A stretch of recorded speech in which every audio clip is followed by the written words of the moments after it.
Hi, everyone. Welcome to this week's weekly live immigration attorney chat. I am coming on here today and wanting to make sure all of you know that I wanted to be with all of you this week, but there's some construction that's happening. So it might be a little loud here. But I know that there were a lot of you that wanted to come on and ask questions and that you were had already let us know that you were coming this week. So I just wanted to let all of you know I apologize for the noise. Hopefully, it's louder here and that you can't hear any of that noise and that it doesn't distract from our show today. But yeah, so we can go ahead and we can dive in. I do see that we already have some individuals who are joining us. Hi, I was just letting everyone know, for those of you who are just joining us, that there's some construction happening here and nearby, and it's loud. It's very loud for me, and I hope it doesn't distract for all of you. All right. So for those of you who are watching though on the replay, or if this is your first time, if you've just come into contact with Immigration for Couples, welcome. We're excited to have you. If you're watching this on the YouTube channel, we invite you to come on over to Immigration for Couples, our Facebook page. Like and follow us. We have these weekly live immigration attorney chats where we discuss all things immigration for couples, and just as it sounds. And I have one topic here today, and that's where I get my topics is actually from anyone who does a hashtag replay and lets me know what their questions are. I'm happy to go over those in future Facebook Lives, because the point of this show is really to support all of you in your immigration journeys. And that is what Immigration for Couples is all about. We help couples all across the nation and all across the world with navigating the U.S. immigration process. All right. And I see I have questions that are coming up here already, so that's exciting. I will go ahead and I will do the one topic that I have. And then Alex, I see you have a question, and I will get to that right after our topic. Sound good? All right. So I've been receiving this question a lot, and this actually was a question that came from one of our viewers on the Immigration for Couples YouTube channel about how do children who are born outside of the United States to a United States citizen parent, how do you prove citizenship? What is the process for that?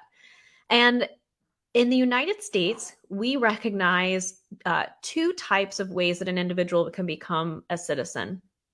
There's called jus solis and jus sanguinis, Latin, on the soil or by blood. So anyone who is born on U.S. soil is automatically a United States citizen. But you can also obtain citizenship by blood. So if one of your parents is a United States citizen. And the laws for deriving U.S. citizenship by blood are a bit more complex, and it really depends when an individual was born as to what part of the citizenship law will apply. I'm going to give you, like I always do, a 30,000-foot view and speak generally about what is probably most relevant for anyone who is going through an immigration process as a couple, especially in the context of a fiancé visa. That seems to be where couples have the most concern. Hey, we're not married yet, because citizenship derivation has a few different components that you have to show, and it can depend whether or not a child is born in or out of wedlock.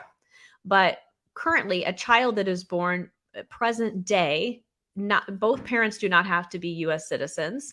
And if a child is born out of wedlock in the context of a fiancé visa, you're engaged, you're on this path to complete the process, to be able to get married and to have this green card and be able to live together in the United States. With how long wait times are currently, a lot of couples, they want to get their lives started. They don't want the immigration case to put their life on hold. So they want to go ahead and start a family and family planning. And so we have a lot of fiancé visa couples who are going through that fiancé visa process that will have a child during that process. And then there is a whole different case, a whole different set of steps that we can take to make sure that that child has their citizenship. So the whole family unit can enter the United States together. So again, like I said, I'll do that 30,000-foot view for a child that's born present day, be it a United States citizen father, a United States citizen mother, that the child can derive citizenship because that's that jus sanguinis, by blood. And the process, so if your child is born abroad, you will go through a process called a consular report of birth abroad. So you'll see it abbreviated CRBA, Consular Report of Birth Abroad. And just as it sounds, you're reporting that child's birth to the closest US embassy or consulate, letting them know, hey, I had I had a child. I had not someone. We have a child that just joined our family, and I'd like to register their birth so I have proof that he or she is a United States citizen. So the very first step, there's an application, of course, with immigration, lots of forms.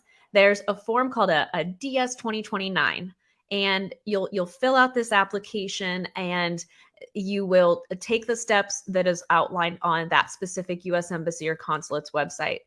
Every country, even though it's all US immigration law, every country has their own flavor and their own unique way of how you will schedule that interview. So the first step, really, you'll be completing that application, and you'll be identifying the closest US embassy or consulate. So typically, whichever country in which you're residing, that US embassy or consulate.